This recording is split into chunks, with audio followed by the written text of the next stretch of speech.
introduce the panelists. Akihingura kigomano kiria kirehete hamwe andikani na maofitha bodi ya kuheana ngombo cia thirikari kuri arutwo a university nĩruo HELB, Minister wa githomo Amina Mohamed augite ati mundu wothe ukuriha rũni rwake nginyagia ciringi ya muthia mbere ya tariki 30 mweri wa gatandatu ni ekwehererio njoherera. I hereby grant 100% penalty waiver to all defaulters who must repay their loans in one lump sum between today, the 3rd of May, and the 30th of June 2018.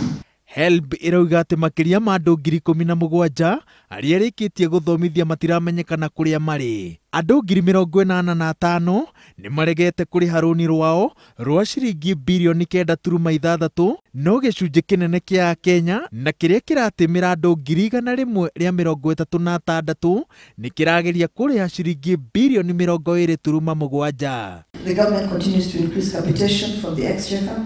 HELB and we are proposing this, must review its capacity and capability to finance the increasing number of students in institutions of higher learning. Ministry ya githomo nirikitie gucenjia ritwa ria bodi ire heanaga rũni rwa githomo kuma kuri Higher Education Loans Board na riu iritagwo Tertiary Education Funding Corporation.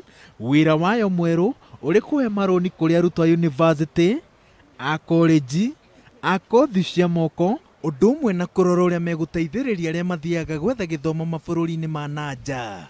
One of the key priorities of the ministry is to ensure that all university courses, and I think you've also heard me talk about that, take the required period of time to complete, so that we bring to an end this era of perpetual studentship, where a student goes in for 3 years and stays in university for 4, 5, 6, sometimes up to 7 years.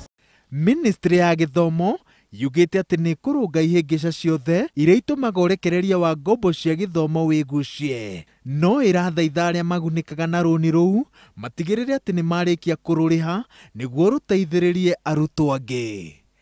Ngiribotera Inooro TV, njitagwo Waweru wa Nyambura.